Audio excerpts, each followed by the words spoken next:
Welcome to Chahal academy. दोस्तों कैसे हैं आप सभी। आइए 21 जुलाई 2023 के सभी इंपॉर्टेंट करंट अफेयर्स को डिटेल रूप से पढ़ते हैं और किस तरीके से आप अपनी एग्जाम की प्रिपरेशन से इसको लिंक कर सकते हैं, कौन से सेगमेंट से लिंक कर सकते हैं, आइए चेक करते हैं और 360 डिग्री को कवर करने का प्रयास करते हैं।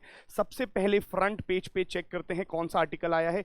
GS2 पॉलिटी एंड गवर्नेंस से आप इसको लिंक कर सकते हैं। Supreme court is deeply disturbed and it orders the centre कि मणिपुर गवर्नमेंट टू एक्ट। अभी देखिए क्या बोला गया है, टेकिंग सुओ मोटो कॉग्निजेंस। तो सुओ मोटो कॉग्निजेंस क्या है, ये इंपॉर्टेंट हो जाता है। एंड नेक्स्ट यहां पे एक बात और बोली जा रही है कि परपिट्रेटर्स जो हैं, यानी कि जो भी दोषी हैं, उनको बोला गया है सुप्रीम कोर्ट के द्वारा कि जल्द से जल्द पेश किया जाए, पकड़ के लाया जाए। प्लस जो सॉलिसिटर जनरल हैं उनको बोला है कि आप सेंटर तक हमारी इस बात को पहुंचा दीजिए। क्या है पूरा का पूरा इशू, आइए जानते हैं। देखिए यहां पर एक बात बोली गई है और ये बहुत ज्यादा प्रचलित भी है और बहुत ज्यादा न्यूज में भी चल रही है, ट्रेंडिंग भी है टॉपिक। आप जानते होंगे कि मणिपुर के अंदर वायलेंस चल रहा है। मणिपुर के अंदर जो वायलेंस चल रहा है वहां तक एक समस्या थी, बट अब इस समस्या ने अपना एक भीषण रूप पकड़ लिया है। दोस्तों किस तरीके से, अभी हाल ही में एक वीडियो आई है और इस वीडियो में देखिए यहीं पर सुप्रीम कोर्ट भी बोलता है कि using women as instruments of perpetrating violence in a charged atmosphere is simply unacceptable in constitutional democracy. तो क्या है पूरा का पूरा मुद्दा, एक वीडियो आई जिसमें शो करा गया कि 2 women being paraded naked and sexually assaulted in strife-ridden Manipur. तो मणिपुर में एक वीडियो आई है जिसमें दिखाया गया है, ऐसा बोला जा रहा है कि वो पुरानी वीडियो है, बट चाहे वो पुरानी वीडियो हो चाहे वो नई वीडियो हो, कोई भी वीडियो क्यों ना हो, वहां पर महिलाओं का अपमान हुआ है और ऐसा बोला गया है कि 2 महिलाओं को नेकेड एंड सेक्सुअली असॉल्ट करा गया है। कहां पर, और रेड कराया गया है, यानी कि परेड कराई है, पूरे के पूरे एरिया में घुमाया गया है। और ये बात बोली गई है, सुप्रीम कोर्ट ने कहा है कि देखिए हम लोग बहुत ज्यादा डिस्टर्ब हो चुके हैं क्यों कॉन्स्टिट्यूशनल मोरालिटी या कॉन्स्टिट्यूशनल का जो बेसिक ढांचा है उस पर ही चोट मार दी गई है। अब यहां पर क्या बोला गया है, सेंटर को जल्द से जल्द एक्शन लेना है, फटाफट से पकड़ के लाइए। अगर आप नहीं पकड़ सकते तो हमें बता दीजिए। कोर्ट कहता है कि आप हमें बोल दीजिए कि आपकी बस की नहीं है, then we will intervene. And when we will intervene तो आप इसको ये मत बोलीजिएगा कि जो भी जुडिशियल ओवर रीच है, यानी कि जुडिशरी अपने अधिकारों से आगे बढ़ रही है। तो हम पहले आपको मौका देते हैं, वो परपिट्रेटर्स को लेके आइए, वो जो भी दोषी हैं उनको पकड़ के हमारे सामने लाइए, क्योंकि ऐसा नहीं चल सकता। तो ये बात उन्होंने attorney general and solicitor general दोनों को कन्वे कर दी है, बोल दिया है गवर्नमेंट्स को बता दीजिए, आप अपनी अपनी जगहों पर बता दीजिए, मणिपुर को बता दीजिए, सेंटर को बता दीजिए और ये पकड़ के लाएं एज सून एज पॉसिबल। अब कहानी की शुरुआत ये है, देखिए सुओ मोटो कॉग्निजेंस क्या है, यहां से आपसे यूपीएससी एक प्रश्न पूछ सकता है। और जब कभी भी सुओ मोटो कॉग्निजेंस लिया जाता है, कब लिया जाता है, कौन से आर्टिकल्स के अंदर पावर दी गई है, आपसे यह पूछा जा सकता है। तो देखो दोस्तों, under article 32 and under article 226 supreme court और हाई कोर्ट के पास ये पावर्स इम्बाइब्ड हैं, यानी इंप्लाइड वर्जन में मौजूद हैं, जिसके तहत अगर कोई भी ग्रॉस कॉन्स्टिट्यूशनल प्रॉब्लम है, यानी कि देखिए यहां पे gross constitutional violation and infractions of human rights, यानी फंडामेंटल राइट, ह्यूमन राइट्स, किसी भी तरीके का एक राइट का हनन होता है, एक व्यक्ति के अधिकारों का जो है पूरा का पूरा ढांचा गिर जाता है, तब कोर्ट कहता है कि हमको इस बात का परमिशन नहीं लेंगे हम कि कोई व्यक्ति हमारे पास कोर्ट में आए, केस करे, पहले डिस्ट्रिक्ट जाए, फिर हाई कोर्ट जाए, फिर आए सुप्रीम कोर्ट और फिर हम उसको देंगे। नहीं नहीं, सुओ मोटो का मतलब है अपने आप से ही सुप्रीम कोर्ट एक एक्शन ले सकता है, यानी अपने आप से ही हाई कोर्ट भी और सुप्रीम कोर्ट भी भारत के अंदर केसेस को दर्ज कर सकते हैं, एग्जीक्यूटिव को ऑर्डर्स दे सकते हैं, and this is known as suo motu. तो सुओ मोटो का मतलब आप अच्छे से समझ लीजिएगा, किसी ने अपील नहीं करी है, किसी ने पीआईएल नहीं डाला है, किसी व्यक्ति ने वहां पर जाकर के कुछ बोला नहीं है, खुद से कोर्ट ने देखा है। डीवाई चंद्रचूड़ सर, देखिए यहां पे लिखा है चीफ जस्टिस ऑफ इंडिया, इन्होंने सम्मन किया है। सम्मन का मतलब होता है बुलाना। इन दोनों को बुलाया है, किन दोनों को बुलाया है, attorney general and solicitor general को बुलाया और उनको बोला है कि आप हमारी बात को सेंटर तक कन्वे कर दीजिए कि ये ग्रॉस कॉन्स्टिट्यूशनल वायलेशन का अब हम लोग नहीं देख सकते हैं and we are deeply disturbed. हम बहुत ज्यादा इस पूरे की पूरी वीडियो से या इवेंट से डिस्टर्ब हो चुके हैं, जल्द से जल्द एक्शन लिए जाए, जल्द से जल्द इस पे काम हो। एक और आर्टिकल याद रखिएगा, अंडर आर्टिकल 131 भी सुप्रीम कोर्ट को ये पावर दी गई है कि आप सुओ मोटो कॉग्निजेंस ले सकते हैं और किस पर्पस के लिए ले सकते हैं वो भी देख लीजिए। जैसे for example contempt of court. Contempt of court क्या होता है? कोर्ट की अवहेलना। मान लीजिए कोर्ट ने कोई भी दिशा निर्देशक दिए हैं और आप उसको फॉलो नहीं करते हैं। कंटेम्प्ट आप किस तरीके से शो कर सकते हैं कोर्ट का? सिर्फ बोल करके कंटेम्प्ट नहीं होता है दोस्तों, यही तो कंटेम्प्ट में भी बोला गया है कि सिविल और क्रिमिनल कंटेम्प्ट होते हैं 1971 के एक्ट में जो दे रखे हैं। तो कंटेम्प्ट का भी एक्ट है दोस्तों। अब यहां पर यह भी बोला गया है कि एक सिविल नेचर का कंटेम्प्ट होता है, क्रिमिनल नेचर का होता है। सिविल नेचर का जैसे प्रशांत भूषण जी पे लगाया गया था 1 रुपए का फाइन, आप किसी भी माध्यम से कोर्ट की अवहेलना कर सकते हैं। फॉर एग्जाम्पल आप एक्शन से, आप अपने स्पीकिंग बिहेवियर से, आप सिंबल से, आप कुछ लिख करके, कुछ एडवर्टाइज करके किसी भी प्रकार से भारत के कोर्ट्स की अवहेलना नहीं कर सकते हैं। सुप्रीम कोर्ट, हाई कोर्ट की अवहेलना नहीं कर सकते हैं। आप उनके बारे में गलत अपशब्दों का प्रयोग नहीं कर सकते हैं। ये एक बहुत ही पायस यानी कि एक बहुत ही शुद्ध एक रिलेशनशिप है जो भारत को जिंदा रखता है। एक जुडिशरी है जो आखिरी उम्मीद है भारत की, क्योंकि बोला जाता है कि जब सब ही फेल हो जाते हैं तो प्रत्येक व्यक्ति अंत में जुडिशरी की तरफ ही भागता है। तो जुडिशरी कहती है कि आप किसी भी प्रकार से हमें कंटेम्प्ट नहीं कर सकते। बट अगर किसी व्यक्ति को देखा गया है कि सुप्रीम कोर्ट के डायरेक्शन या सुप्रीम कोर्ट या हाई कोर्ट या कोई भी कोर्ट के खिलाफ बोलता हुआ दिख जाए तो याद रखिएगा उस पर कंटेम्प्ट ऑफ कोर्ट के चार्जेस लगते हैं। सिविल या क्रिमिनल दोनों नेचर के हो सकते हैं। बट एक बात याद रखिएगा, कंटेम्प्ट ऑफ कोर्ट चाहे तो आर्टिकल 131 के अंतर्गत जो सुप्रीम कोर्ट है सुओ मोटो कॉग्निजेंस भी ले सकता है, या फिर वो ओल्ड केसेस को रीओपन करवा सकता है। मान लीजिए पुराने कोई केस पड़े हैं, उसको रीओपन कराना है, बहुत पुराना केस हो चुका है बट सुप्रीम कोर्ट को लगा है कि कोई नया एविडेंस आया है या कोई नई फाइंडिंग आई है तो वो उसको दोबारा से रीओपन करा सकता है, या फिर कोई न्यू प्रोब भी करवा सकता है। न्यू प्रोब का मतलब होता है कोई नई जांच भी बिठा सकता है, कोई नई पूरी की पूरी कमेटी का एस्टैब्लिशमेंट कर सकता है। देखिए, जस्टिस प्रोवाइड करना ही अल्टीमेट काम है सुप्रीम कोर्ट, हाई कोर्ट्स का। उनको बनाया ही इसलिए गया है। ह्यूमन राइट्स यानी फंडामेंटल मौलिक अधिकारों का ही तो वो बचाव करते हैं। अगर वो नहीं कर पाएंगे तो जुडिशरी का जो ढांचा है वो ही गिर जाएगा। इसी बात पर जुडिशरी ने ये पूरा का पूरा आर्टिकल बोला है और सिंपली सी बात बोली है कि we cannot take this, it cannot be accepted in any form। आप महिलाओं का अपमान किसी भी तरीके से नहीं कर सकते, और ये तो बहुत ही ज्यादा एक तरीके से बार्बरिक इन नेचर है, हीनियस क्राइम्स हैं। इसको रोकना ही जल्द से जल्द हमारी डेमोक्रेसी, हमारी कॉन्स्टिट्यूशनल के लिए या फिर हमारी मोरालिटी के लिए अच्छा होगा। सो दोस्तों, यही इसका पूरा का पूरा आप जिस्ट है जो मैंने आपको बताया है। नेक्स्ट GS2 पॉलिटी गवर्नेंस से फिर आप इसको रिलेट करिए। देखिए, constitution bench to take up Delhi government challenge to centre ordinance और सर्विसेज। इस ही पर्टिकुलर आर्टिकल को मैं पहले कवर कर चुका हूं। आप जाइए प्रीवियस जो एडिटोरियल डिस्कशंस या फिर द हिंदू एनालिसिस है उसमें बहुत अच्छे से मैंने आपको बताया है कि कॉन्स्टिट्यूशनल बेंच या फिर दिल्ली का जो LG वर्सेस CM का इशू चल रहा है, यानी कि LG जो कि नॉमिनेटेड होते हैं सेंटर के द्वारा, और जो हमारे CM हैं ये कौन है? इलेक्टेड हैं जो पब्लिक के द्वारा। और इनकी एक बहस चलती आ रही है, काफी समय से बहस चलती आ रही है। और अभी जो बहस चल रही है वो किस पर चल रही है दोस्तों? वो चल रही है national capital territory of Delhi amendment ordinance 2023, जिसके तहत एक अथॉरिटी बनाई जा रही है जो कि ब्यूरोक्रेटिक पोजीशंस पर सभी का सभी डिसीजंस ले सकता है, रिक्रूटमेंट और ट्रांसफर के। तो इसको मैंने बहुत डिटेल में कवर करा है, आज मैं उसको कवर नहीं करूंगा। आप जाइए प्रीवियस वीडियो में देखिए, बहुत डिटेल में कवर करा गया है वो। सो आई होप आपको वहां से पूरा का पूरा टॉपिक क्लियर हो जाएगा। चलिए दोस्तों, GS2 पॉलिटी गवर्नेंस से फिर इसको आप रिलेट कर सकते हैं। In impasse, in wrestlers case, the loser is the rule of law. दोस्तों, BB Pandey ji is a former professor at law at Delhi university. ये बहुत ही गंभीर मुद्दे को हम सभी के सामने लेके आते हैं, और इस मुद्दे के अंदर या इस पूरे के पूरे टॉपिक के अंदर वो इस बात पे एक फोकस करते हैं, उसको बोलते हैं रूल ऑफ लॉ। देखिए दोस्तों, वो ये कहते हैं कि जो रेसलर्स का केस चल रहा है, अभी तो सबसे पहले आपको मैं रेसलर्स का केस बता देता हूं। आप जानते होंगे हाल ही में कई सारे रेसलर्स एक धरने पे उतर आए थे, यानी कि एक प्रोटेस्ट पे उतर आए थे, और उनका ऐसा मानना था कि जो फेडरेशन है, यानी कि रेसलर्स फेडरेशन ऑफ इंडिया, उनके जो कुछ हेड हैं वो उनके ऊपर शारीरिक, मानसिक यानी सेक्सुअली उनको असॉल्ट कर रहे थे।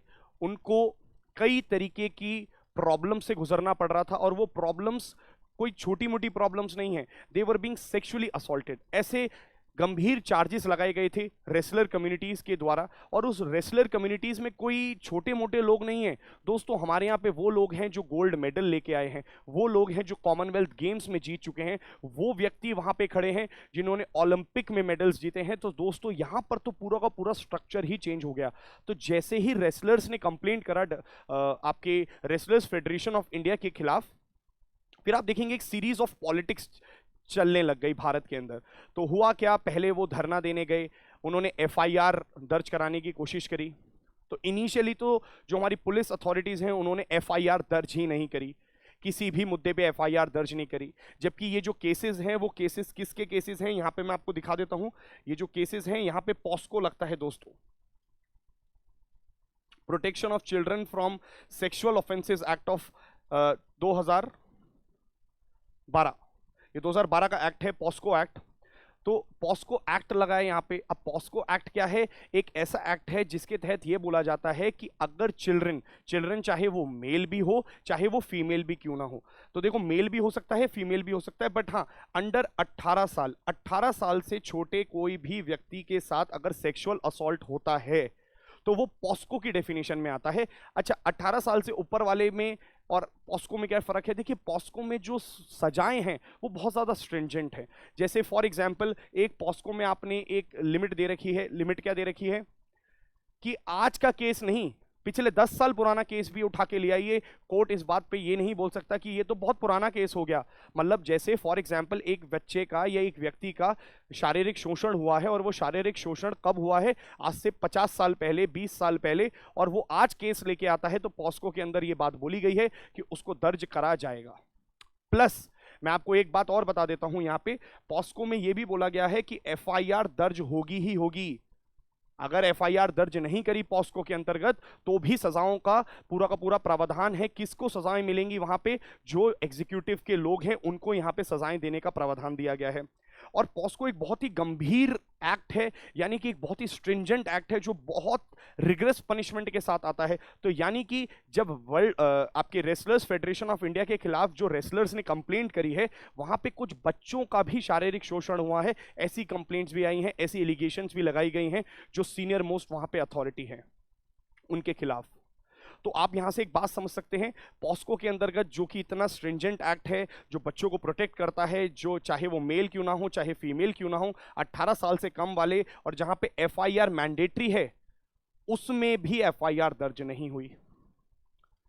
सुप्रीम कोर्ट ने समय समय पर कई सारी डायरेक्शंस दी हैं। यही तो आपको पूरा का पूरा आर्टिकल बता रहा है। आर्टिकल क्या बता रहा है कि भाई देखो, सिंपल सी बात है, section 166A in the Penal Code of 2013, which makes the non-recording of information about sexual offenses and offense punishable up to 2 years imprisonment। वो बोलते हैं आईपीसी के अंदर भी ये प्रावधान दे रखा है कि अगर किसी भी पुलिस वाले ने एफआईआर दर्ज नहीं करी है सेक्सुअल वॉयलेंस या सेक्सुअल एलिगेशंस के खिलाफ, तो 2 साल की सजा सुनाई जा सकती है उन्हें। ये आईपीसी की धारा है। देखिए सेक्शन 156 ऑफ दी सीआरपीसी, ये 156 जो सेक्शन है, देखिए ये वाला सेक्शन भी हमारे को ऑथर यानी कि राइटर बताते हैं जो सीआरपीसी में दे रखा है। उसके अंदर ये बोला गया है, any officer in charge of police station may without the order of a magistrate investigate any cognizable case which a court having jurisdiction over the local area within the limits of such station would have power to inquire into or under the provisions of the chapter. अब देखिए क्या बोला गया है।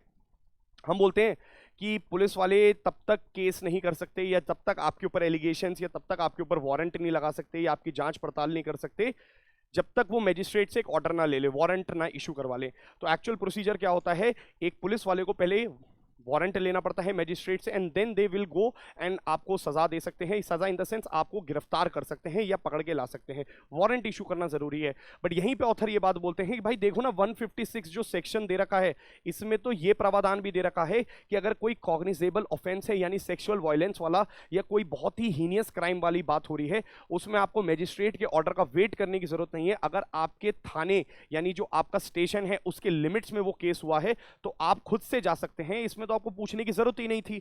तब भी आपने कोई भी पावर यूज नहीं करी और इस केस में इंक्वायरी नहीं करी। फिर उन्होंने कहा कि सुप्रीम कोर्ट ने समय समय पर डायरेक्शंस दिए हैं, अलग अलग डायरेक्शंस दिए हैं। जैसे यहां पर इन्होंने बोला है ललिता कुमारी 2013 के केस में भी सुप्रीम कोर्ट ने बोला है कि भाई रजिस्टर होनी चाहिए एफआईआर एट फर्स्ट इंस्टेंस।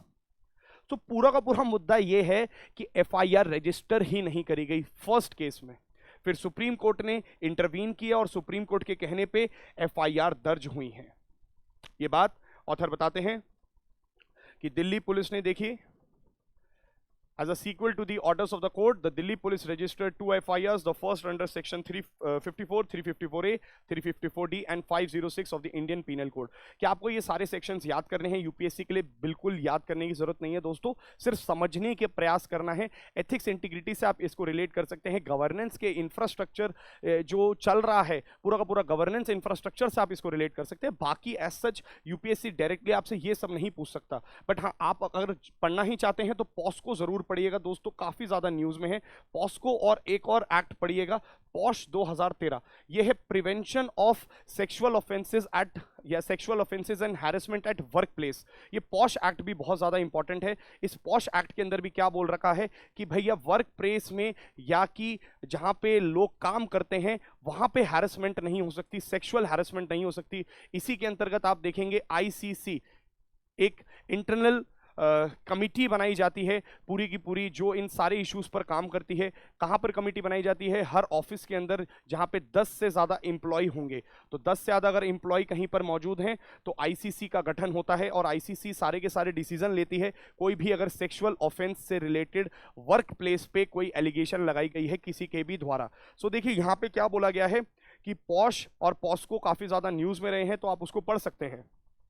तो कहानी की स्टार्टिंग थी रेसलर्स फेडरेशन के कुछ रेसलर्स ने रेसलर्स फेडरेशन ऑफ इंडिया के लोगों पर कंप्लेंट करी। उन्होंने एफआईआर दर्ज नहीं करी पुलिस ने, और ये सारा का सारा मैंने आपको बताया अलग अलग प्रावधान दे रखे हैं।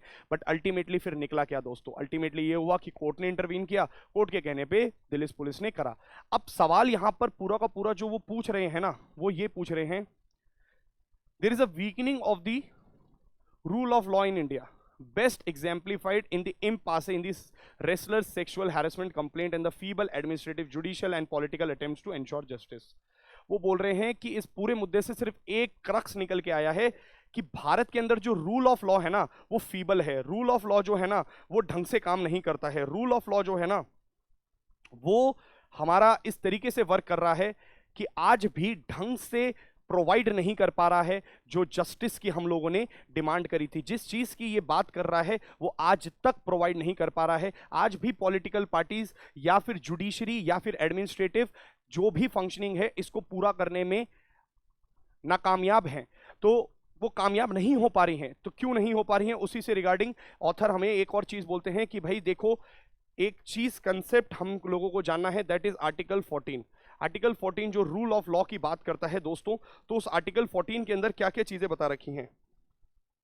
उस आर्टिकल 14 के अंदर एक पॉइंट बोला है कि भाई देखिए दो चीजों को आपको पता होना चाहिए। एक होता है इक्वालिटी बिफोर लॉ, एक होता है इक्वल प्रोटेक्शन ऑफ लॉ। देखो दो बहुत इंपॉर्टेंट टॉपिक हैं, एक है इक्वालिटी बिफोर लॉ, एक है इक्वल प्रोटेक्शन अगेंस्ट लॉ। जैसे अगर मैं आपसे बोलता हूं हर एक व्यक्ति जो भारत में रहता है क्या उसको समान अधिकार नहीं मिलना चाहिए, कि उसको प्रोटेक्शन नहीं मिलनी चाहिए लीगल केसेस में, या फिर लॉ क्या सबके लिए अलग अलग अप्लाई होनी चाहिए? नहीं। मान लीजिए मेरे साथ कल को कुछ गलत होता है या आपके साथ कल को कुछ गलत होता है, तो हमारे लॉ ऐसे होने चाहिए जो इक्वालिटी पे फोकस करने चाहिए, इक्वल प्रोटेक्शन, हर एक व्यक्ति को इक्वल प्रोटेक्शन मिलनी चाहिए। तो यहाँ पे ऑथर कहते हैं कि यार एक बात बताओ, रेसलर्स को क्या इक्वल प्रोटेक्शन ऑफ लॉ मिली है? नहीं मिली है। क्यों? क्योंकि उनके खिलाफ तो केसेस ही दर्ज नहीं कर पा रहे थे पहले, बाद में इतना डिले कर दिया है, इतनी जजमेंट्स के बाद कुछ नहीं निकल के आया है। दूसरा वो बोल रहे हैं इक्वालिटी बिफोर लॉ भी यहाँ पे मिस हुआ है। जैसे अगर मैं आपसे कहता हूँ कोई बहुत ही अमीर है, कोई बहुत ही हाई स्टैंडर्ड का आदमी है, कोई बहुत ही इन्फ्लुएंशियल फैमिली से बिलोंग करता है, बट अगर उसने कोई क्राइम किया है जो कि अगेंस्ट द लॉ है, क्या उसके खिलाफ नहीं होना चाहिए पूरा का पूरा? आपका लॉ का सिस्टम उसके अगेंस्ट नहीं काम करना चाहिए क्या? सिर्फ और सिर्फ गरीबों को, क्या है सिर्फ यहाँ पे जो मार्जिनलाइज सेक्शन है उनके खिलाफ ही लॉ काम करता है? बाकी अपर स्ट्रेटा ऑफ द सोसाइटी जो इन्फ्लुएंशियल पब्लिक है वो क्या इस लॉ से बाईपास हो जाती हैं? वो कह रहे हैं ऐसा ही लग रहा है, इस पूरे इवेंट को देख करके लग तो ऐसा ही रहा है। वो ये कह रहे हैं, मैं ये बात को दर्शा नहीं रहा हूं कि कोई व्यक्ति सही है या गलत है, बात इस बात की हो रही है कि जो लॉ, रूल ऑफ लॉ बना रखा है कि एफआईआर दर्ज होनी चाहिए, वो नहीं हुई है। तो वो कह रहे हैं कि सर्टेन बेसिक पैरामीटर्स ही आपने काम नहीं करे हैं, तो आप किस तरीके से कह सकते हैं कि ये पूरा का पूरा जो रेसलर्स का केस था आज रूल ऑफ लॉ को दर्शा नहीं रहा है कि वो पूरा का पूरा रूल ऑफ लॉ खत्म हो चुका है, भारत में आर्टिकल 14 का वायलेशन हो रहा है। तो इक्वालिटी बिफोर लॉ और इक्वल प्रोटेक्शन ऑफ लॉ दोनों ही भारत से मिसिंग है। यही पूरा का पूरा आर्टिकल का क्रक्स है दोस्तों। आई होप आप बात समझ गए होंगे। चलिए आगे बढ़ते हैं। GS2 पॉलिटी एंड गवर्नेंस से आप इसको रिलेट कर सकते हैं दोस्तों। India's data protection law needs refinement. अभी सबसे पहले क्या बोला गया है? India is know Europe and this seems especially true in the face of a task such as drafting and conceptualizing data protection law for over 1.4 billion Indians. The Europeans data protection law, that is General Data Protection Regulation यानी कि GDPR, ये UPSC का question रह चुका है 2018 में, 2018 या 19 में कि GDPR general data protection regime किस का है। तो वहां पे 4 ऑप्शन दे रखे थे, जहां पे एक लिखा था यूरोपियन यूनियन। तो आपको पता होना चाहिए कि यूरोप का एक पूरा का पूरा EU का एक क्या है, डेटा को प्रोटेक्ट करने का रिजीम है। मैं अगर आपसे ये बात बोलूं तो ये बात बहुत ही सही है और बिल्कुल जायज़ है कि यूरोप के अंदर जो डेटा प्रिवेसी की पॉलिसीज हैं यानी कि लॉ है ना, वो बहुत ही स्ट्रिक्ट है दोस्तों। अगर मैं आपसे कहता हूं आज आपका डेटा किस तरीके से मिसयूज किया जा सकता है, क्या अगर आप सेम यूरोप में होते तो वैसा हो सकता? जी नहीं। यूरोप के अंदर, यूरोप से बाहर उनका डेटा इस्तेमाल नहीं हो सकता without their permission. It is such a brilliant regime, such a brilliant law piece, जहां पे आप देखेंगे कि यूरोप जो कर चुका है वो भारत नहीं कर पा रहा है। And that is why the author is starting India is know Europe. India Europe नहीं है, क्योंकि इंडिया आज तक कंसेप्चुलाइज ही नहीं कर पा रहा है कि डेटा प्रोटेक्शन कैसे काम करे। तो सबसे पहले तो आप ये समझ लीजिए डेटा कहां कहां से निकलता है और डेटा को प्रोटेक्ट कैसे करा जाता है। फिर उसके बाद मैं आपको बताऊंगा कि पूरा का पूरा स्ट्रक्चर क्या है, किस तरीके से काम किया जा रहा है। देखिए भैया, सिंपल सी बात है, जो डेटा है वो कहां कहां से आता है। एक है आपका पर्सनल डेटा, एक है आपका नॉन पर्सनल डेटा। डेटा को 2 तरीके से डिवाइड करा गया है। पर्सनल डेटा जैसे आपके फोन में इमेजेस, आपके कॉन्टैक्ट्स, आपके पिक्स, आप किससे बात करते हैं, ऑडियो रिकॉर्डिंग्स, वीडियोस, SMS, सभी चीजें, चैट्स, ये सब क्या है? आपका पर्सनल डेटा है। आपके सर्टिफिकेट्स, आपका फोन नंबर, आपकी जितनी भी इंफॉर्मेशन है, सेंसिटिव इंफॉर्मेशन है, या आपकी ही अपनी इंफॉर्मेशन है, दैट इज पर्सनल डेटा। तो एक है पर्सनल डेटा प्रोटेक्शन बिल, वो भी अभी हम देखेंगे क्या है। और एक है non personal data. Non personal data क्या है दोस्तों? जैसे फॉर एग्जांपल आपने अमेजोन पे गए और अमेजोन पे जाके कोई चीज़ को, सामान को परचेज किया, तो सामान को परचेज करते समय आपने अपनी जीमेल आईडी डाली, लॉगिन किया होगा, अमेजोन पे आईडी बनाई होगी, जैसा भी हो, या फिर आपने क्या किया होगा, उसमें मोबाइल नंबर डाला होगा OTP के लिए, आपने वहां पे अपना एड्रेस डाला होगा। देखिए ये नॉन पर्सनल बोल दिया जाता है, बट कहीं ना कहीं ऑथर कहते हैं एक्चुअल में ये भी तो पर्सनल है। अगर मैं आपसे कहता हूं डेटा कितनी हाई रेलेवेंस रखता है आज की डेट में, तो याद रखिएगा सब कुछ आज की डेट में डेटा पे ही टिका है और डेटा से ही टिका है। तो हर चीज को डेटा के रूप में ही काउंट करा जा रहा है। जितनी भी कंपनीज हैं आज की डेट में डेटा के पीछे पड़ गई हैं कि डेटा हमारे पास आए, मैक्सिमम डेटा हम लोग इकट्ठा कर सके, क्योंकि data is the money, data is the new money. आप ये मान लीजिए डेटा से पैसा कमाया जा सकता है, तो आपके इस डेटा को बेचा जाता है, इस्तेमाल करा जाता है by lot of companies. For example मैं आपसे बोलूं, जो यहाँ पे बड़ी बड़ी ई-कॉमर्स की कंपनीज हैं, वो आपके डेटा को शायद बेचती हैं। किसको बेचती हैं दोस्तों? जितनी भी डेबिट या क्रेडिट कार्ड की कंपनीज हैं जो यूएसए के अंदर मौजूद हैं, किस तरीके से आपके पास कॉल आ जाता है, किस तरीके से आपके पास मैसेज आ जाता है, आपके जीमेल आईडी या जो भी आपकी आईडीज हैं वो शेयर हो जाती हैं, कितनी बार ऐसा होता है कि आपके फोन में जो पिक्स पड़ी हैं वो पॉर्न साइट्स पे दिख जाती हैं, मॉफ्ट कर दिया जाता है। कितनी बार ऐसा होता है कि आपके वो डेटा को कोई और गलत तरीके से इस्तेमाल कर सकता है। सेंसिटिव डेटा को गलत तरीके से इंटरप्रेट करके अलग तरीके से कम्युनल राइट्स क्रिएट करे जा सकते हैं। It is such a deep mess जहां पे हम लोग फंसे हुए हैं। तो ये बात आपको समझनी पड़ेगी कि डेटा जो है आज की डेट में सबसे ज्यादा इंपॉर्टेंट है, और उसी के ऊपर ये पूरा का पूरा आर्टिकल है जो कि कह रहा है कि भाई भारत के अंदर डेटा को प्रोटेक्ट करने के लिए समय समय पर चीजें हुई हैं। जैसे अगर मैं आपसे बोलता हूं, इसकी स्टार्टिंग होती है 2017 पुट्टास्वामी केस। अरे दोस्तों, अब ये पुट्टास्वामी केस क्या है? पुट्टास्वामी केस जब हुआ था, 9 जजेस की बेंच बैठी थी और 9 जजेस की बेंच ने एक डिसीजन दिया था, और वो डिसीजन क्या था कि राइट टू प्रिवेसी, यानी कि दोस्तों जो प्रिवेसी है ये भी मेरा एक फंडामेंटल राइट है, यानी अंडर आर्टिकल 21 के एम्बिट में आता है, right to life with dignity. तो ये डिग्निटी या ये राइट टू लाइफ जो कि इनकम्पासिंग है, जो बढ़ता ही रहता है, जिसका स्कोप बिल्कुल वाइडेस्ट से हम मान के चलते हैं, वहीं आर्टिकल में पुट्टास्वामी में यूपी आपके सुप्रीम कोर्ट बोलते हैं कि भाई देखिए राइट टू प्रिवेसी भी होना चाहिए। उसी के बाद आप देखेंगे BN श्री कृष्णा कमिटी बैठाई गई। BN श्री कृष्णा कमिटी थी, इस कमिटी ने 2017 में बिठाई गई थी और 2019 में एक फाइनल अपना डेटा प्रोटेक्शन बिल लाके दिया। बट उस डेटा प्रोटेक्शन बिल के अंदर बहुत सारे इश्यूज थे। जैसे उस डेटा प्रोटेक्शन बिल में ढंग से नहीं बताया जा रहा था कि अथॉरिटीज की पावर क्या है, बहुत सारे इश्यूज थे। फिर इसको पब्लिक डोमेन में डाला गया, फिर इसका दूसरा आया, फिर उसको वापस ले लिया गया, फिर इसका तीसरा वर्जन आया, और अभी फाइनली यहाँ पे ऑथर क्या बोल रहे हैं कि क्या आया है, digital personal data protection bill 2022। और इस digital personal data protection bill 2022 को अब टेबल किया जाएगा। कहां पे रखा जाएगा? अब इसको पार्लियामेंट के अंदर रखा जाएगा। क्यों? क्योंकि अभी मॉनसून का सेशन स्टार्ट होने वाला है, मतलब हो ही चुका है, ऑनगोइंग। आज पहली थी, कल पहली थी, तो ऑनगोइंग मॉनसून सेशन जो स्टार्ट हो चुका है, उस मॉनसून सेशन में इसको टेबल करा जाएगा। बट इसके अंदर काफी सारे लूप होल्स मौजूद हैं, जिसमें से कुछ लूप होल्स वो बताते हैं, उस पर ही हम डिस्कशन करेंगे। तो पहला लूप होल तो वो ये बोलते हैं, DPP bill only protects personal data, that is data that has the potential to directly or indirectly identify an individual। यानी कि एक इंडिविजुअल से रिलेटेड कोई डेटा है उसको ही प्रोटेक्ट करता है। बट मुझे आप एक बात बताओ ना, नॉन पर्सनल डेटा भी क्या पर्सनल डेटा नहीं बन सकता? वो बोलते हैं नॉन पर्सनल डेटा भी दोस्तों पर्सनल डेटा है। जैसे फॉर एग्जांपल वो बोलते हैं 9 PM to 11 PM on Amazon आप कोई चीज को ढूंढते हैं, आपके प्रेफरेंसेस अमेजॉन को पता है। आप ऐसा लगा लीजिए स्विगी या जोमेटो कई बार आपको मैसेज करते होंगे, 6 बज रहा है, 7 बज रहा है, do you want have a cup of coffee, are you hungry, इस तरीके के अलग अलग इनोवेटिव आइडियाज से वो लाते हैं और मैसेज करते हैं, hey Rishabh are you waiting for a burger.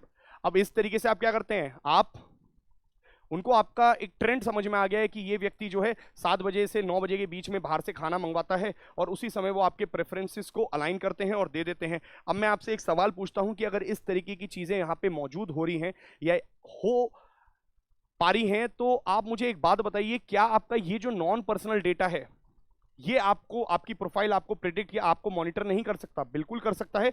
और ऐसा बोलते हैं ऑथर कि यही नॉन पर्सनल डेटा कहीं ना कहीं आपके पर्सनल डेटा को भी रिफ्लेक्ट करता है। तो आने वाले समय में आपके पर्सनल डेटा भी यहां से निकाले जा सकते हैं। वो कहते हैं for example individual Uber rides आप दिल्ली में जो लेते हैं, आपकी टाइमिंग क्या है, आपका होम एड्रेस क्या है, आप किससे मिलते हैं, कहां मिलते हैं, ये सारा का सारा डेटा नॉन पर्सनल जरूर है बट ये पर्सनल के ही डेफिनेशन में आता है, बट इस डेटा प्रोटेक्शन बिल के अंतर्गत नहीं आता, इसको प्रोटेक्ट नहीं करता है आपका ये डेटा प्रोटेक्शन बिल। पहला लूप होल। दूसरा लूप होल क्या बोलते हैं, देखिए, limited reach of data protection board. वो कहते हैं एक डेटा प्रोटेक्शन बोर्ड बनाया है, डेटा प्रोटेक्शन बोर्ड यानी कि एक अथॉरिटी बनाई है जिसके पास आप जा सकते हैं, कंप्लेंट्स कर सकते हैं। आप जाएंगे तभी कंप्लेंट पहुंचेगी, वो खुद से सुओ मोटो, याद करो जो पहला हमने आर्टिकल पढ़ा, सुप्रीम कोर्ट की तरह खुद से अपने आप से क्या वो केस को दर्ज कर सकता है? नहीं कर सकता। अब मेरे को एक बात बताओ, वो यहां पे क्या बोलते हैं, फॉर एग्जाम्पल देखो, वो कहते हैं food delivery app can take all my data and sell it to data brokers in violation of my contractual relationship with them. Individually I may have little resources or incentive to approach the data protection board.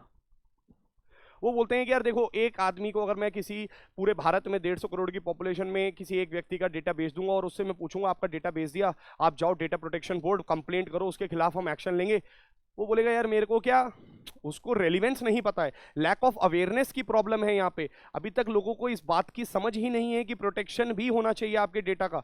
तो आप मुझे एक बात बताइए, क्या individual के पास incentive होगा? नहीं होगा। क्या इंडिविजुअल अप्रोच भी करने की कोशिश करेगा? क्या उसके पास वहां पे उतना रिसोर्सेज भी होंगे? नहीं होंगे। बट वेयर एज वही बोर्ड अगर ये काम करता तो दे आर बेटर पोजीशन, वो इस फूड डिलीवरी ऐप को बैन कर सकता है, उससे चार्ज लगा सकता है, चालान डाल सकता है, या फिर उसको पेनलाइज कर सकता है। तो वो बोलते हैं कि इस बोर्ड की पावर्स को बढ़ाना जरूरी है। और फाइनल वो बोलते हैं, देखो ये कोई मैं सजेशन नहीं दे रहा हूं, कंपटीशन कमीशन ऑफ इंडिया जिस तरीके से एनफोर्स करता है, और कंपटीशन कमीशन ऑफ इंडिया जो कंपटीशन को इंश्योर करता है भारत के अंदर कि किसी भी प्रकार से भारत के अंदर कंपटीशन रहना चाहिए, भारत के अंदर क्या रहना चाहिए, मोनोपोली क्रिएट नहीं होनी चाहिए। तो इसी तरीके से भारत के अंदर एक डेटा प्रोटेक्शन बोर्ड भी आना चाहिए। क्यों? क्योंकि कंपटीशन कमीशन ऑफ इंडिया खुद से केस ले सकता है, they can have the suo motu powers which the board does not have. So we want कि बोर्ड के पास भी पावर्स हों, इसी के ऊपर पूरी की पूरी बात कर रहे हैं। फिर यहीं पे एक और टॉपिक मैं आपको बता देता हूं, राइट टू फॉरगेट। यानी कि मान लीजिए आपका डेटा जो है कहीं पर चला गया है, या फिर कोई व्यक्ति या कोई इंस्टीट्यूशन आपके डेटा को इस्तेमाल कर रहा है गलत तरीके से, क्या हमारे पास अधिकार है उस डेटा को डिलीट कराने का? आज की डेट में हमारे पास अधिकार नहीं है। देयर आर सर्टेन सेक्शंस, जैसे आईपीसी की धाराएं हैं, या फिर सुप्रीम कोर्ट की गाइडलाइंस हैं, या पुलिस कुछ एजेंसीज के साथ मिल करके हमारे डेटा को डिलीट करा सकता है। फॉर एग्जांपल, आपकी कोई वीडियो है जिसको मॉर्फ करके पॉर्न साइट पे डाल दिया गया है, आप क्या उस वीडियो को हटवा सकती हैं? क्या आप उस वीडियो को हटवा सकते हैं? जी नहीं, आप नहीं हटवा सकते। You do not have the right to forget. आप उसको भूल नहीं सकते हैं, भुलवा नहीं सकते हैं, उस डेटा को खत्म नहीं करवा सकते हैं, उसके पीछे पूरा का पूरा एक प्रोसीजर है। बट यहां पे क्या बोला जा रहा है कि आप ऐसा कर सकते हैं, इफ यू वांट आप कर सकते हैं। ये प्रोटेक्शन की भी बात बोल रहे हैं। नेक्स्ट जो यहां पे एक इशू है वो है डेटा लोकलाइजेशन। देखिए डेटा आज जो भी है हमारा, मैं आपसे कहता हूं अमेजोन ने कोई डेटा लिया आपसे, आपसे बोला कि भैया मेरे यहाँ रजिस्टर करो। कई सारी वेबसाइट्स आपने देखी होंगी, बोलेंगे एक्सेप्ट कुकीज, कुकीज को एक्सेप्ट करो, रजिस्टर करो, पेमेंट करो, कार्ड की डिटेल्स डालो, और फिर जीरो में आप काम कर लो। नहीं, हम क्यों अपना डेटा दें?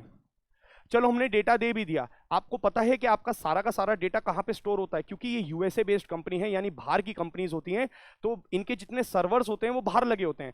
सारा का सारा डेटा आपका यूएसए की कंपनीज यानी यूएसए में लोकेटेड सर्वर्स में है। तो यहां पर हम लोग बोलते हैं कि भाई हमारी बाउंड्री से बाहर कैसे जा रहा है डेटा? इंडिया से बाहर नहीं जाना चाहिए। अगर मैं बोलता हूं ये इंडिया है, इंडिया में ही आप डेटा सेंटर्स लगाओ, पूरी जगह लगा लो, हमें कोई इशू नहीं है।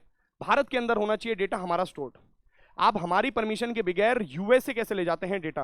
तो डेटा लोकलाइजेशन का भी एक इशू चल रहा है, जो कि पूरा का पूरा आर्टिकल आपको एक्सप्लेन करना चाह रहा है। सो वो बोल रहे हैं कि ऑब्वियसली फ्यूचर प्रूफ और ensure a better complaints mechanism के तहत इसके अंदर कुछ चेंजेस लाने चाहिए, आने वाले समय में जरूर आएगा। So I hope so, I think it's clear to you. चलिए दोस्तों फटाफट से बात करते हैं। GS2 polity and governance is the delimitation question settled. देखिए वैसे तो ये पूरा का पूरा आर्टिकल जो है किन के बीच में है? OP Rawat, a former IAS officer served as the 22nd Chief Election Commissioner of India, and Uday Shankar Mishra. But मैं आपको एक थोड़ा सा डिटेल रूप से डिलिमिटेशन समझाने का प्रयास करता हूं, ताकि आपको बात समझ में आ जाए डिलिमिटेशन होता क्या है दोस्तों। डिलिमिटेशन कमीशन, फटाफट से देखते हैं हम लोग क्या होता है डिलिमिटेशन।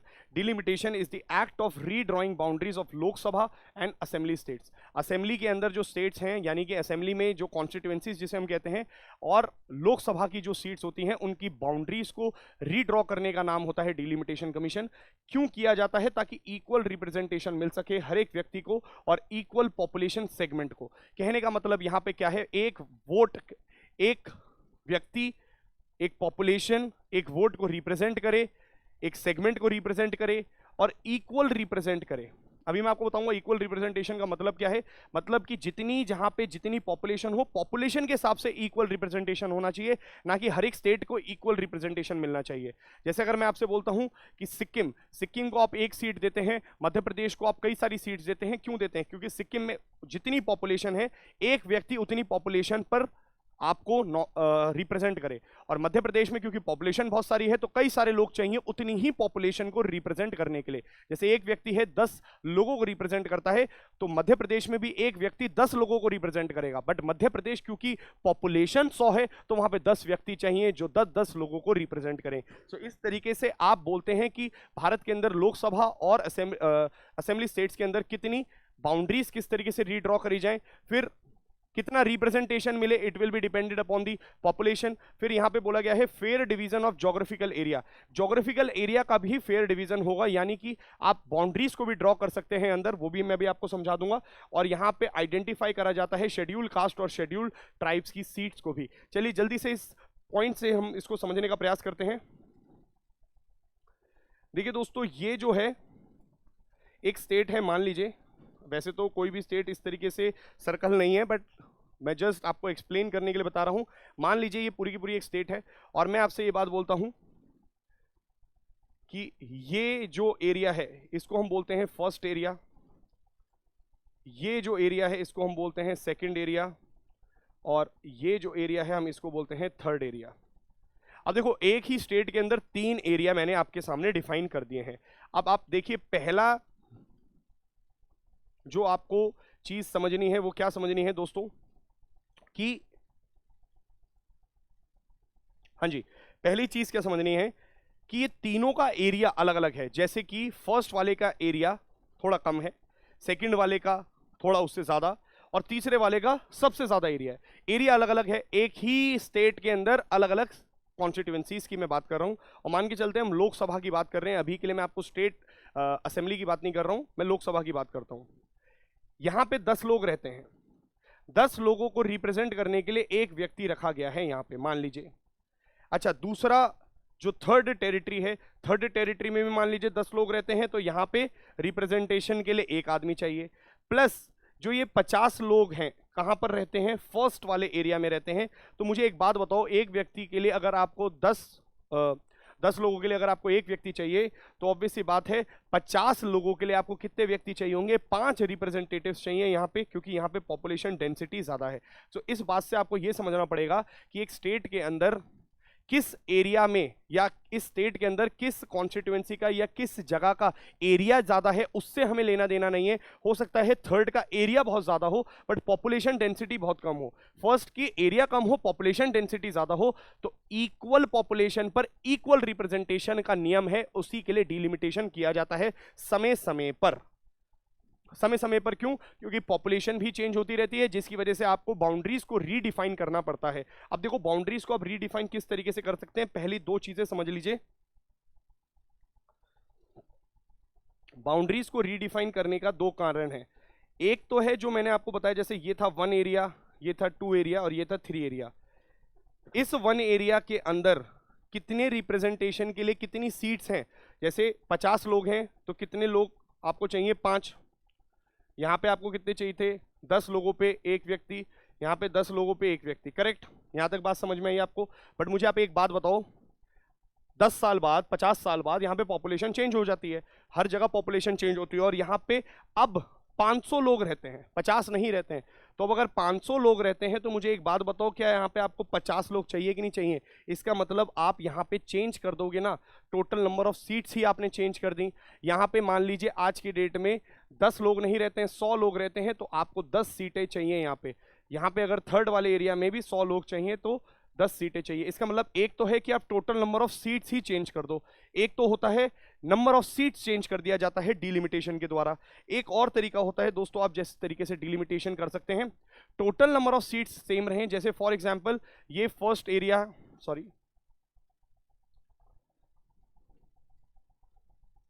ये फर्स्ट एरिया है, ये सेकंड एरिया है, और मान लीजिए ये थर्ड एरिया है। इस एरिया में पहले 10 लोग थे, सॉरी 50 लोग थे, यहाँ पे 10 लोग हैं और यहाँ पे भी 10 लोग हैं। अब देखो, टोटल नंबर ऑफ सीट्स अभी भी वही रहेंगी। जैसे यहाँ पे मुझे 5 रिप्रेजेंटेटिव्स चाहिए, यहाँ पे मुझे 1 रिप्रेजेंटेटिव चाहिए, यहाँ पे भी 1 चाहिए। टोटल नंबर ऑफ रिप्रेजेंटेटिव्स कितने हो गए? 5 + 1 + 1 मतलब 7। ये टोटल नंबर ऑफ सीट्स नहीं चेंज कर रहा हूं मैं, बट मैं इंटरनल रीड्रॉइंग चेंज कर सकता हूं। इंटरनल रीड्रॉइंग का मतलब क्या होता है कि मैं अब इसका फर्स्ट वाले का एरिया जो है ना, वो यहां से यहां तक निकाल सकता हूं। कहूंगा फर्स्ट वाले का एरिया ये है, सेकंड वाले का एरिया अब से ये है, ये लाइन नहीं रहेगी, और थर्ड वाले का ये है। इसे कहते हैं इंटरनल रीएडजस्टमेंट। इंटरनल भी मैं बाउंड्रीज को चेंज कर सकता हूं, ज्योग्राफिकली किस तरीके से वो होनी चाहिए। चलिए, आर्टिकल 82, पार्लियामेंट के पास पावर है डिलिमिटेशन कमीशन को एस्टैब्लिशमेंट करने की। तो parliament has the power under article 82। और यहीं पे मैंने आपको एक चीज और लिख के दिखाई है कि कमीशन को अपॉइंट करने की जो पावर होती है वो प्रेसिडेंट के पास होती है इन collaboration with election commission of India. अब ये क्या कंफ्यूजन है भाई, आप बोलोगे कि ये सही है ये सही, मैं कहूंगा दोनों सही है। अब ध्यान से सुनिएगा, पार्लियामेंट के पास जो पावर है अंडर आर्टिकल 82 उसमें ये पॉइंट लिखा है कि पार्लियामेंट के पास पावर है कि वो एक डिलिमिटेशन एक्ट क्रिएट कर सकता है हर एक सेंसस के बाद, यानी कि आफ्टर एवरी सेंसस एक डिलिमिटेशन एक्ट पास होगा। डिलिमिटेशन जो एक्ट पास होगा वो सिंपल मेजॉरिटी से होगा।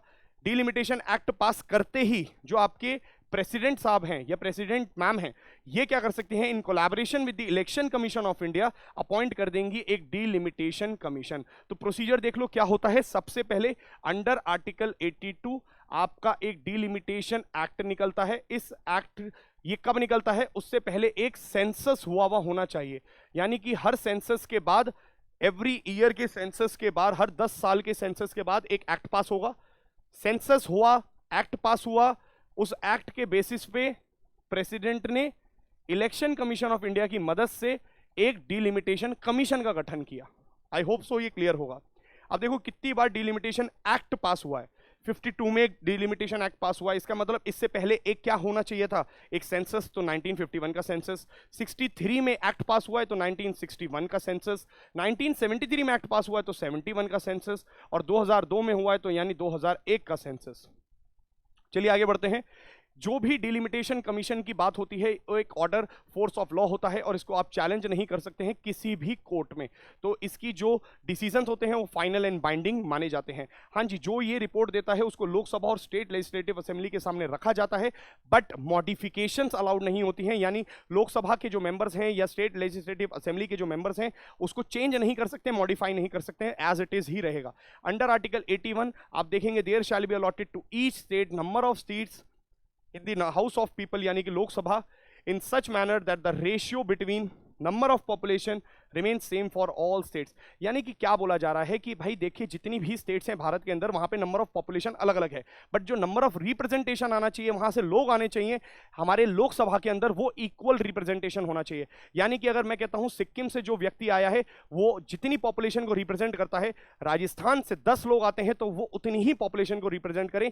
एक व्यक्ति जितनी पॉपुलेशन को रिप्रेजेंट करता है अप्रोक्सीमेटली, मैं ये नहीं कह सकता कि 100% एक होगा, बट करीबन करीबन पास पूरे भारत के अंदर जितने भी एमपी होंगे, अगर मैं लोकसभा की बात करता हूं तो जितने एमपी हों वो जितने नंबर ऑफ पीपल को रिप्रेजेंट कर रहे हैं वो एक ही हो पूरे भारत के अंदर।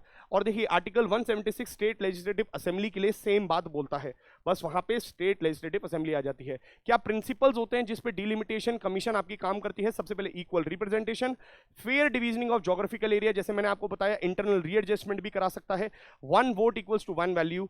क्या बोला जा रहा है, एक प्रत्येक व्यक्ति की जो वोट की पावर होती है वो एक्चुअल में 1 वैल्यू को रिप्रेजेंट करनी चाहिए, और जो एक एमपी है या एक स्टेट लेजिस्लेटिव असेंबली का एमएलए है वो जितने पॉपुलेशन को रिप्रेजेंट करेगा एंटायर पब्लिक उतने ही पॉपुलेशन को रिप्रेजेंट करे। यहां पे इससे मतलब नहीं है कि उसके पास एरिया कितना है। Next, who decides that since when the orders of the delimitation commission will come into force, कब से ऐसा माना जाएगा वो प्रेसिडेंट डिसाइड करेंगे, यानी कि कब से डिलिमिटेशन कमीशन की बात है उसको लागू करा जाएगा वो प्रेसिडेंट की पावर्स होती हैं। नेक्स्ट देखिए, व्हाई सीट्स फ्रीज्ड टिल 2026, 2026 तक सीटों को बंद क्यों कर रखा है? देखिए पॉपुलेशन एक्सप्लोजन हुआ था भारत के अंदर, और इस पॉपुलेशन एक्सप्लोजन की वजह से क्या हुआ था, हमारे यहाँ पे जो बर्थ रेट है वो काफी ज्यादा बढ़ गया था, डेथ रेट कम हो गया था, जिसकी वजह से पॉपुलेशन एकदम से एक्सपोनेंशियली बढ़ी। अब देखिए जहां पर लेस पॉपुलेशन है, यानी कि जो स्टेट्स या जहां पर लेस पॉपुलेटेड स्टेट्स हैं उनको लेस सीट मिलेगी। क्यों लेस सीट मिलेगी? आप जानते हैं इक्वल रिप्रेजेंटेशन, तो इक्वल रिप्रेजेंटेशन यानी कि सिक्किम को तो सिर्फ 1 सीट मिलेगी क्योंकि पॉपुलेशन कम है, बट यूपी को कितनी सीट मिल जाएंगी? 20 सीट मिल जाएंगी, पॉपुलेशन ज्यादा है। लेस रिप्रेजेंटेशन भी तो मिलता है, सीट्स का मतलब सिर्फ ये नहीं सीट होता है, वहां के लोगों का रिप्रेजेंटेशन होता है। और एक बात और ध्यान रखिएगा, अगर यूपी से 20 सीट हैं और सिक्किम से 1 है तो किसकी ज्यादा चलेगी? यूपी की ज्यादा चलेगी, क्योंकि वहां पर सबसे ज्यादा मेजॉरिटी है। तो एक तरफ से आप देखेंगे कि टिल्ट कहां पे देखने को मिल रहा है, टिल्ट हमें देखने को मिल रहा है यूपी की तरफ। मोर पॉपुलेशन, जहां पे ज्यादा पॉपुलेशन है which did not control the population. अब ऐसी कुछ स्टेट्स थी जहां पे पॉपुलेशन एक्सप्लोजन के समय उन्होंने पॉपुलेशन को कंट्रोल नहीं करा, बढ़त करा दी, बहुत ज्यादा वहां पे बर्थ रेट हो गया, डेथ रेट कम हो गया और पॉपुलेशन एक्सप्लोड हो गई, उनको ज्यादा सीट मिल गई, ज्यादा रिप्रेजेंटेशन हो गया। तो ये तो तरीका ही गलत हो गया ना कि मध्य प्रदेश, यूपी ऐसी कुछ है जहां पे ज्यादा रिप्रेजेंटेशन हो रहा है और वो लोकसभा के अंदर जाकर के अपनी तरफ टिल्ट कर देती हैं पॉलिसीज को। सिक्किम हो गया, केरल हो गया, कर्नाटका हो गया, आंध्रा हो गया, इनको अपनी बात कहने का मौका नहीं मिलता क्योंकि ये वो कंट्रीज हैं जिन्होंने, ये वो स्टेट्स हैं जिन्होंने स्टेट पॉलिसीज लगाई और पॉपुलेशन एक्सप्लोजन को नहीं होने दिया, पॉपुलेशन पे कंट्रोल किया। लिटरेसी लेवल ज्यादा है।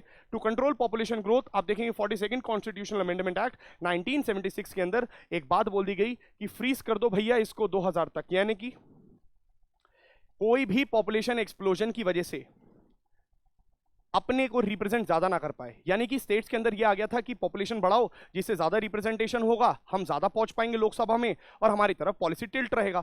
इस प्लानिंग को खत्म करने के लिए 42nd constitutional amendment act of 1976, जिसे आप मिनी कॉन्स्टिट्यूशन के नाम से भी जानते हैं, इसके अंतर्गत क्या बोला गया कि ईयर 2000 तक हम सारी की सारी डिलिमिटेशन को फ्रीज कर देंगे। 1971 के सेंसस पे जो डिसाइड हुआ था उसी के बेसिस पे डिलिमिटेशन काम करेगा। अब देखिए यहां पे क्या बोला 84th constitutional amendment act of 2000 ने कि इट एक्सटेंडेड द फ्रीज, इसने इस फ्रीज को और आगे बढ़ा दिया। कब तक बढ़ा दिया? 2026 तक। 2026 क्यों? क्योंकि यहां पे अब सेंसस होने वाला है। जो नया सेंसस है 2026 तक हमें मिल जाएगा, फिर उस 2026 तक के सेंसस पे ये पूरा की बारी बात बोली गई है। तो it has extended the freeze till 2026 but allowed for internal readjustment on the basis of 2001 census. मैं आपको बता चुका हूं इंटरनल रीएडजस्टमेंट क्या है कि एक अगर यहां से जाता है तो हम एक को अब यहां से लेके जाएंगे, बोलेंगे ये कंप्लीट वन है, इंटरनल रीएडजस्टमेंट कर सकते हैं, बट जो ओवरऑल नंबर ऑफ सीट्स हैं वो उतनी ही रहेंगी हमेशा। तो ये बात यहां पे बोली गई है। फिर देखिए 87th कॉन्स्टिट्यूशनल अमेंडमेंट एक्ट से पहले क्या होता था, 2000 की जो उन्होंने रखी थी, यानी कि देखो 84th में जो इन्होंने बोला था कि 2026 तक कोई भी डिलिमिटेशन नहीं होगा, यानी कि नंबर ऑफ सीट्स चेंज नहीं होंगी, इंटरनल रीएडजस्टमेंट हम कर सकते हैं 2026 तक। किस सेंसस के बेस पे करेंगे? तो इन्होंने बोला था कि हम किस सेंसस के बेस पे करेंगे, on the basis of 1991 census. But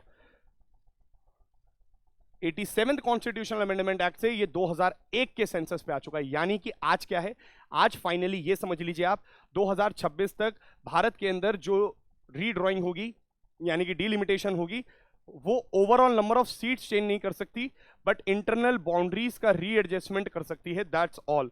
but किस सेंसस के बेसिस पे करेगी? 2001 के सेंसस पे ही यूज कर सकती है। कब तक? 2026 का, जब तक सेंसस नहीं हो जाएगा। इससे प्रॉब्लम क्या हुई है, देखिए मध्य प्रदेश का एक जो आदमी है यानी कि एमपी है वो 30 लाख वोटर्स को रिप्रेजेंट करता है, केरल का एमपी जो है सिर्फ 18 लाख वोटर्स को रिप्रेजेंट करता है, तो ये मिसमैच हो गया है। अच्छा, डिलिमिटेशन कमीशन 2020 में भी बनाई गई है। अब 2020 में जो डिलिमिटेशन कमीशन बनी है तो उससे पहले कोई सेंसस भी तो होना चाहिए। तो कौन से सेंसस को यूज किया हमने? 2000, देखो डिलिमिटेशन कमीशन जो 2020 की बनाई गई है कौन से एक्ट से बनाई गई है पहले तो ये देख लो, 2002 से ही, क्योंकि 2011 का सेंसस तो हम यूज ही नहीं कर सकते। हम कौन सा सेंसस यूज कर सकते हैं? 2001, और 2001 के बाद एक एक्ट बना था, उस एक्ट का नाम था डिलिमिटेशन एक्ट ऑफ 2002। उसी 2002 से फिर से प्रेसिडेंट ने डिलिमिटेशन कमीशन 2020 का एस्टैब्लिशमेंट किया। किसके लिए? इनका रीएडजस्टमेंट करने के लिए। जम्मू कश्मीर, असम, मणिपुर, अरुणाचल और नागालैंड, इन्हें बोलते हैं अमन, इनका करने के लिए। अब देखो प्रॉब्लम, अगर हम लोगों ने इनकी लिफ्टिंग उठा दी तो जो सदर्न स्टेट्स हैं, नॉर्थ साउथ डिवीजन है वो बढ़ जाएगा। सदर्न स्टेट्स जिन्होंने अपनी पॉपुलेशन को कंट्रोल करा है, अगर 2026 तक आप देखेंगे उनकी पॉपुलेशन तो बहुत कम हो चुकी होगी, तो नंबर ऑफ रिप्रेजेंटेटिव्स जो लोकसभा में या स्टेट लेजिस्लेटिव असेंबली में जाएंगे वो बहुत कम जाएंगे। वेयरएज अगर मैं बात करता हूं नॉर्थ साउथ डिवाइड की, नॉर्थ और साउथ में भी एक लड़ाई चलती है और वो नॉर्थ साउथ डिवाइड बहुत ज्यादा बढ़ जाएगा दोस्तों। तो यहां पर भी ये एक प्रॉब्लम का it can also lead to issue. चलिए दोस्तों ये वाला देखते हैं last. GS3 economic centre bans export of non basmati rice, white rice to control price rise in India. देखिए नॉन बासमती राइस पे हम लोग बोल रहे हैं कि अब हम लोग बैन लगा चुके हैं। वाई? क्योंकि हमारे घर में खुद basmati rice, non basmati rice की सप्लाई कम हो चुकी है, जिसकी वजह से प्राइस बहुत ज़्यादा बढ़ चुका है और प्राइस यानी कि इन्फ्लेशन बहुत ज़्यादा देखने को मिल रही है। भारत के अंदर जो चावल में महंगाई देखने को मिल रही है, इस वजह से हम कह रहे हैं कि अपना पेट हम लोग नहीं पाल पा रहे हैं, यानी हम हमारे घर में खुद प्रॉब्लम है तो हम बाहर तो नहीं बेचेंगे, क्योंकि जब हम बाहर बेच देते हैं तो हमारे घर में सप्लाई की कमी हो जाती है, जिसकी वजह से डिमांड बढ़ जाती है और एक्सेस डिमांड की वजह से बिडिंग का प्रोसीजर होता है और प्राइस बढ़ जाता है, यानी इन्फ्लेशन हो जाता है। तो भारत सरकार ने कहा है कि अब हम नॉन बासमती राइस को एक्सपोर्ट नहीं करेंगे। पहले भी हम उस पर एक्सपोर्ट ड्यूटी लगा चुके थे, यानी ऐसी ड्यूटी जब जब कोई व्यक्ति भारत से एक्सपोर्ट करेगा तो भारत को एक पेमेंट देगा सरकार को, तो कह रहे कि ड्यूटी लगाई थी ताकि लोगों को रिस्ट्रिक्ट करा जा सके कि बाहर पेमेंट ना करे, परंतु फिर भी लोगों ने किया है। अब उसके बावजूद भी अब इसको कंप्लीट बैन करने की ही जरूरत पड़ गई है, क्योंकि अब हम कुछ नहीं कर सकते हैं। उसी के ऊपर पूरा का पूरा आर्टिकल है दोस्तों। और ये देखिए एक और article last, GS3 environment and ecology, supreme court urges centre to transfer cheetah into another location. Supreme court ने बोला है कि भाई देखिए 20 में से 8 चीता की मौत हो चुकी है, हम पढ़ के आ रहे हैं, हर दूसरे दिन इस पे आर्टिकल आ रहा है। मैं बता चुका हूं आपको, साउथ अफ्रीका नाम्बिबिया से जो चीताओं को भारत लाया गया है, चीता रीइंट्रोडक्शन प्रोग्राम के तहत ये पूरा का पूरा प्रोसीजर चालू करा गया है और वो अनसक्सेसफुल हो रहा है। किस वजह से हो रहा है? Lot of reasons are there, disease है, एरिया है, एक्लेमेटाइजेशन है, अडेप्टेशन नहीं कर पा रहे हैं। क्या प्रॉब्लम है वो अपने आप में एक प्रॉब्लम है, बट वो ये कहते हैं कि 40% चीताओं की मौत हो चुकी है, और जो कि एक बहुत ही बड़ी स्टैटिस्टिक्स फिगर है। तो सुप्रीम कोर्ट कहता है भाई देखो दूसरी लोकेशन देख लो, अपनी जिद में मत रहो। आप ये मत सोचो कि कूनो नेशनल पार्क ही एक बेस्ट लोकेशन है, किसी और लोकेशन में देख लीजिए, क्योंकि ये जो इंपॉर्टेंट स्पीशीज हैं इनका मरना एक अच्छा साइन नहीं है। ये एक्लेमेटाइज नहीं कर पा रहे हैं, अडेप्ट नहीं कर पा रहे हैं, जी नहीं पा रहे हैं, सर्वाइव नहीं कर पा रहे हैं, it is not a good sign. So supreme court ने यहां पर यह बात बोली है। चलिए दोस्तों,